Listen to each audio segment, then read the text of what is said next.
ओम शांति। 29 जून 2025 प्रातः मुरली। अव्यक्त बाप दादा, रिवाइज डेट 31 दिसंबर 2005। टाइटल है नए वर्ष में अपने पुराने संस्कारों को योग अग्नि में भस्म कर ब्रह्मा बाप समान त्याग, तपस्या और सेवा में नंबर 1 बनो। नए वर्ष में अपने पुराने संस्कारों को योग अग्नि में भस्म कर ब्रह्मा बाप समान त्याग, तपस्या और सेवा में नंबर 1 बनो। आज बाप दादा चारों ओर के, चाहे सम्मुख है चाहे दूर बैठे दिल के समीप है, सर्व को 3 मुबारक दे रहे हैं। एक नवजीवन की मुबारक है, दूसरी नवयुग की मुबारक है और तीसरी आज के दिन वर्ष की मुबारक है। आप सभी भी नए वर्ष की मुबारक देने और मुबारक लेने आए हो। वास्तव में सच्चे दिल की खुशी की मुबारकें आप ब्राह्मण आत्माएं लेते भी हो, देते भी हो। आज के दिन का महत्व है, विदाई भी है और बधाई भी है। विदाई और बधाई का संगम युग है। आज के दिन को कहेंगे संगम का दिन है। संगम की महिमा बहुत बड़ी है। आप सभी जानते हो कि संगम युग की महिमा के कारण आजकल पुराने और नए वर्ष के संगम को कितना धूमधाम से मनाते हैं। संगम युग की महिमा के कारण ही इस पुराने नए वर्ष के संगम की महिमा है। जहाँ 2 नदियाँ मिलती है, संगम होता है, उनकी भी महिमा है। जहाँ नदी सागर का संगम होता है, उसकी भी महिमा है। लेकिन सबसे बड़ी महिमा इस संगम युग की, पुरुषोत्तम युग की है, जहाँ आप ब्राह्मण आत्माएं, भाग्यवान आत्माएं बैठे हो। ये नशा है ना।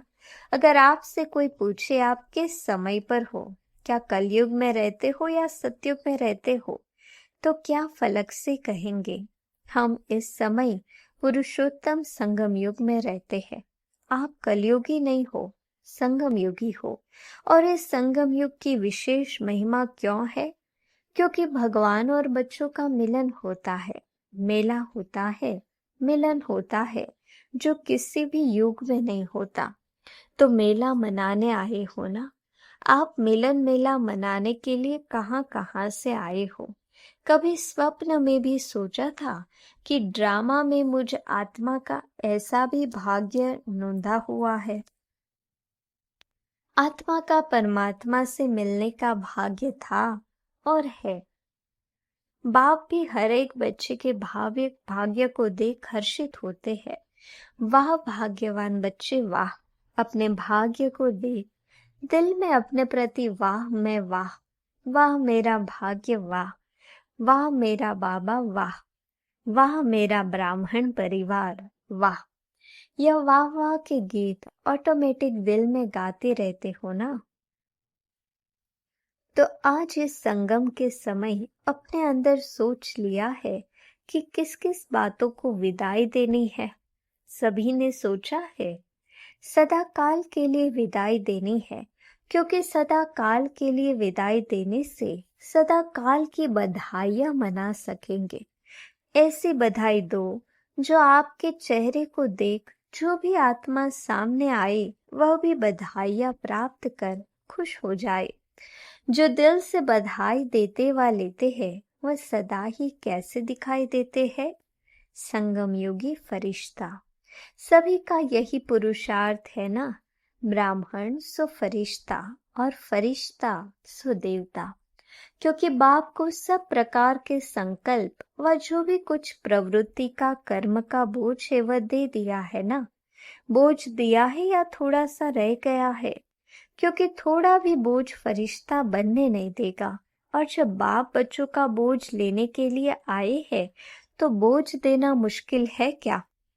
मुश्किल है या सहज है? जो समझते हैं बोझ दे दिया है वह हाथ उठाओ। दे दिया है, देखना, सोच के हाथ उठाना। बोझ दे दिया है। अच्छा, दे दिया है तो बहुत मुबारक हो, और जिन्होंने नहीं दिया है वह किस लिए रखा है? बोझ से प्रीत है क्या? बोझ अच्छा लगता है? देखो, बाप दादा हर बच्चे को क्या कहते हैं, ओ मेरे बेफिक्र बादशाह बच्चे। तो बोझ का फिक्र होता है ना, तो बोझ लेने के लिए बाप आए हैं, क्योंकि 63 जन्म से बाप देख रहे हैं बोझ उठाते उठाते सभी बच्चे बहुत भारी हो गए हैं। इसलिए जब बाप बच्चों को प्यार से कह रहे हैं बोझ दे दो, फिर भी क्यों रख लिया है? क्या बोझ अच्छा लगता है? सबसे सूक्ष्म बोझ है पुराने संस्कार का। बाप दादा ने हर बच्चे के इस वर्ष का, क्योंकि वर्ष पूरा हो रहा है ना, तो इस वर्ष का चार्ट देखा। आप सबने भी अपना अपना वर्ष का चार्ट चेक किया होगा। तो बाप दादा ने देखा कि कई बच्चों को इस पुराने संसार की आकर्षण कम हुई है, पुराने संबंध की भी आकर्षण कम हुई है, लेकिन पुराने संस्कार, उसका बोझ मेजोरिटी में रहा हुआ है किसी न किसी रूप में। चाहे मनसा अशुद्ध संकल्प नहीं, लेकिन व्यर्थ संकल्प का संस्कार अभी भी परसेंटेज में दिखाई देता है, वाचा में भी दिखाई देता है, संबंध संपर्क में भी कोई न कोई संस्कार अभी भी दिखाई देता है। तो आज बाप दादा सभी बच्चों को मुबारक के साथ साथ यही इशारा देते हैं कि ये रहा हुआ संस्कार समय पर धोखा देता भी है और अंत में भी धोखा देने के निमित्त बन जाएगा। इसीलिए आज संस्कार का संस्कार करो।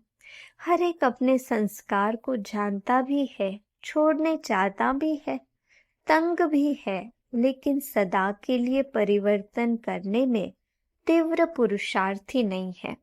पुरुषार्थ करते हैं लेकिन तीव्र पुरुषार्थी नहीं है। कारण, तीव्र पुरुषार्थ क्यों नहीं होता? कारण यही है, जैसे रावण को मारा भी, लेकिन सिर्फ मारा नहीं, जलाया भी। ऐसे मारने के लिए पुरुषार्थ करते हैं, थोड़ा बेहोश भी होता है संस्कार, लेकिन जलाया नहीं तो बेहोशी से बीच बीच में उठ जाता है। इसके लिए पुराने संस्कार का संस्कार करने के लिए इस नए वर्ष में योग अग्नि से जलाने का दृढ़ संकल्प का अटेंशन रखो। पूछते हैं ना, इस नए वर्ष में क्या करना है? सेवा की तो बात अलग है, लेकिन पहले स्वयं की बात है। योग लगाते हो, बाप दादा बच्चों को योग में अभ्यास करते हुए देखते हैं। अमृत वेले भी बहुत पुरुषार्थ करते हैं, लेकिन योग तपस्या तप के रूप में नहीं करते हैं। प्यार से याद जरूर करते हैं, रूरिहान भी बहुत करते हैं, शक्ति भी लेने का अभ्यास करते हैं, लेकिन याद को इतना पावरफुल नहीं बनाया है। जो जो संकल्प करो विदाई तो विदाई हो जाए। योग को योग अग्नि के रूप में कार्य में नहीं लगाते हैं। इसलिए योग को पावरफुल बनाओ। एकाग्रता की शक्ति विशेष संस्कार भस्म करने में आवश्यक है। जिस स्वरूप में एकाग्र होने चाहो, जितना समय एकाग्र होने चाहो, ऐसी एकाग्रता संकल्प किया और भस्म, इसको कहा जाता है योग अग्नि। नाम निशान समाप्त। मारने में फिर भी लाश तो रहता है ना, भस्म होने के बाद नाम निशान खत्म। तो इस वर्ष योग को पावरफुल स्टेज में लाओ। जिस स्वरूप में रहने चाहो, मास्टर सर्वशक्तिवान ऑर्डर करो। समाप्त करने की शक्ति आपके ऑर्डर से नहीं माने, ये हो नहीं सकता। मालिक हो, मास्टर कहलाते हो ना, तो मास्टर ऑर्डर करे और शक्ति हाजिर नहीं हो तो क्या वह मास्टर है? तो बाप दादा ने देखा कि पुराने संस्कार का कुछ न कुछ अंश अभी भी रहा हुआ है, और वह अंश बीच बीच में वंश भी पैदा कर लेता है, जो कर्म तक भी काम हो जाता है। युद्ध करनी पड़ती है। तो बाप दादा को बच्चों का समय प्रमाण युद्ध का स्वरूप भाता नहीं है। बाप दादा हर बच्चे को मालिक के रूप में देखना चाहते हैं। ऑर्डर करो, जी हाजिर। तो सुना, इस वर्ष स्व के प्रति क्या करना है? शक्तिशाली बेफिक्र बादशाह। क्योंकि सभी का लक्ष्य है। किसी से भी पूछो तो क्या कहते हैं? हम विश्व का राज्य प्राप्त करेंगे, राज्य अधिकारी बनेंगे। अपने को राजयोगी कहलाते हैं। प्रजा योगी है क्या? कोई है सारी सभा में जो प्रजा योगी हो? है? जो प्रजा योगी हो, राजयोगी नहीं हो। टीचर्स कोई है? आपके सेंटर पर कोई प्रजा योगी है? कहलाते तो सब राजयोगी है। प्रजा योगी में हाथ कोई नहीं उठाता। अच्छा नहीं लगता है ना? और बाप को भी फकूर है। बाप दादा फकूर से कहते हैं कि संगम पर भी हर बच्चा राजा बच्चा है। कोई बाप ऐसे फलक से नहीं कह सकता है कि मेरा एक एक बच्चा राजा है। लेकिन बाप दादा कहते हैं कि हर एक बच्चा स्वराज्य अधिकारी राजा है। प्रजा योगी में तो हाथ नहीं उठाया ना, तो राजा होना। लेकिन ऐसा ढीला ढाला राजा नहीं बनना जो ऑर्डर करो और आवे नहीं। कमजोर राजा नहीं बनना। पीछे वाले कौन हो? जो समझते हैं राजयोगी है वह हाथ उठाओ। ऊपर भी बैठे हैं, गैलरी में बैठे हुए हाथ हिला रहे हैं। आज हॉल में 18,000 भाई बहनें बैठे हैं। बाप दादा देख रहे हैं, हाथ उठाओ ऊपर वाले। तो अभी यह लास्ट टर्न में शुरू हो जाएगा, तो 3 मास बाप दादा देते हैं। ठीक है, देवे। होमवर्क देंगे, क्योंकि यह बीच बीच का होमवर्क भी लास्ट पेपर में जमा होगा।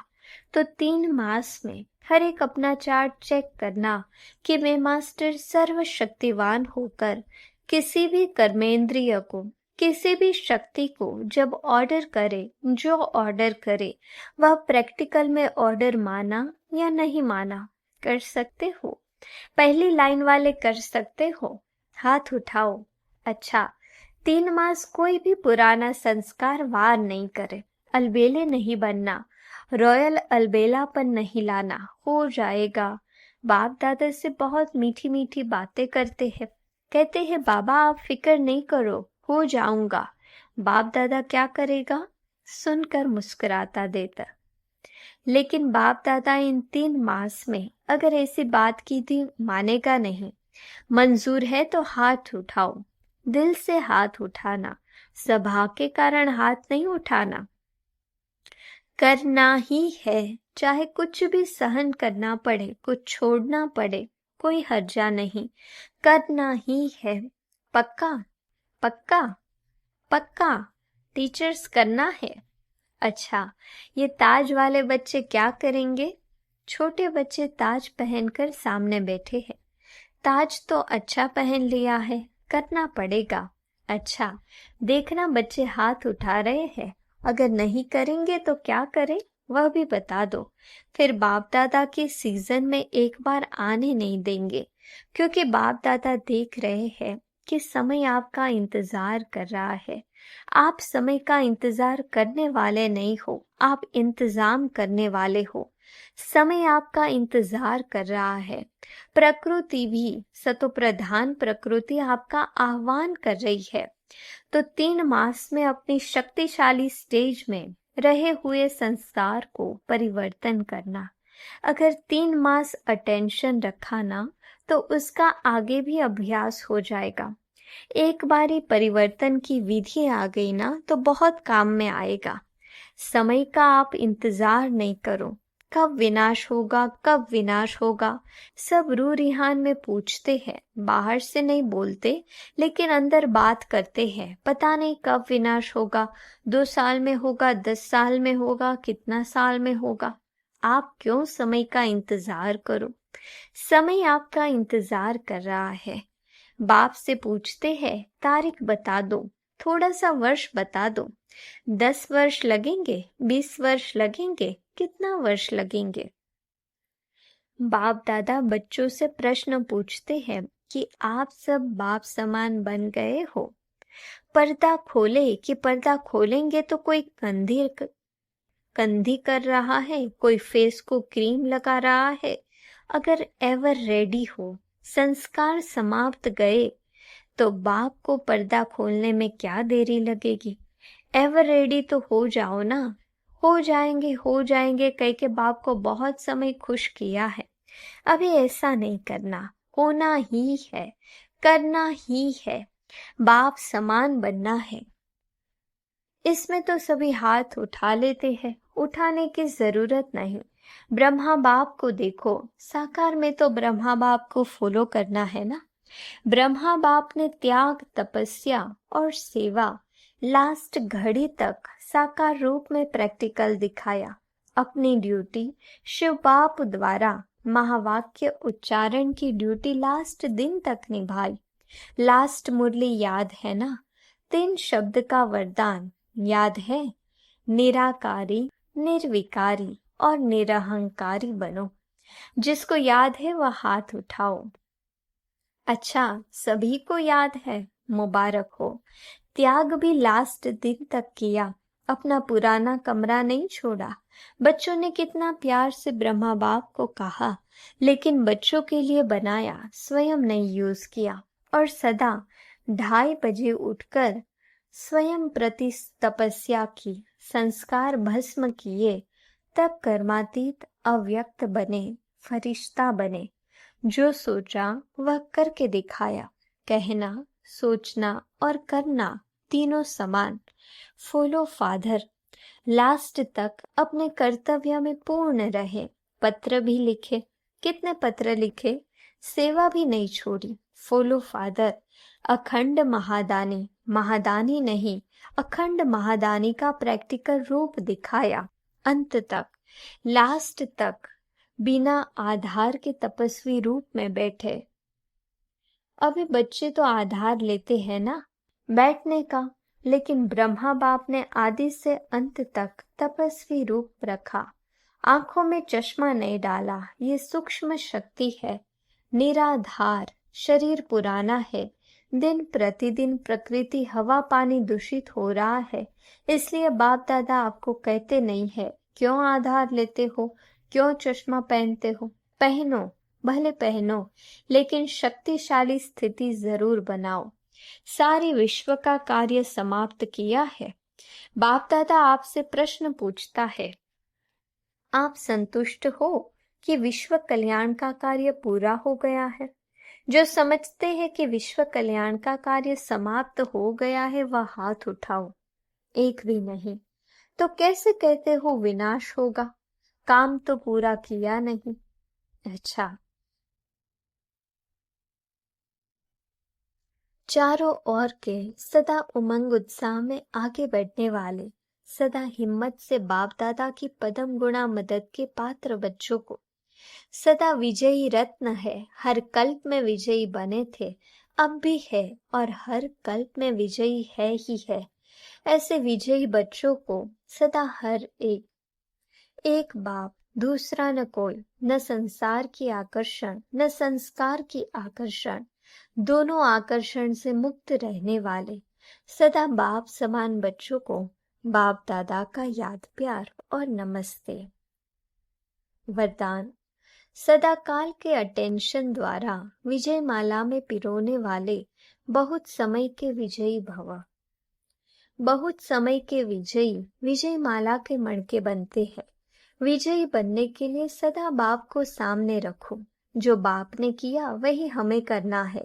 हर कदम पर जो बाप का संकल्प वही बच्चों का संकल्प, जो बाप के बोल वही बच्चों के बोल, तब विजयी बनेंगे। ये अटेंशन सदा काल का चाहिए, तब सदा काल का राज्य भाग्य प्राप्त होगा। क्योंकि जैसा पुरुषार्थ वैसी प्रारब्ध है। सदा का पुरुषार्थ है तो सदा का राज्य भाग्य है। स्लोगन। सेवा में सदा जी हाजिर करना यही प्यार का सच्चा सबूत है। सेवा में सदा जी हाजिर करना यही प्यार का सच्चा सबूत है। अव्यक्त इशारे। आत्मिक स्थिति में रहने का अभ्यास करो, अंतर्मुखी बनो। जैसे कोई भी व्यक्ति दर्पण के सामने खड़ा होते ही स्वयं का साक्षात्कार कर लेता है, वैसे आपकी आत्मिक स्थिति शक्ति रूपी दर्पण के आगे कोई भी आत्मा आवे तो वह एक सेकंड में स्वस्वरूप का दर्शन व साक्षात्कार कर ले। आपके हर कर्म में, हर चलन में रूहानियत की अट्रैक्शन हो। जो स्वच्छ आत्मिक बल वाली आत्माएं हैं वह सबको अपनी ओर आकर्षित जरूर करती है। अच्छा, ओम शांति।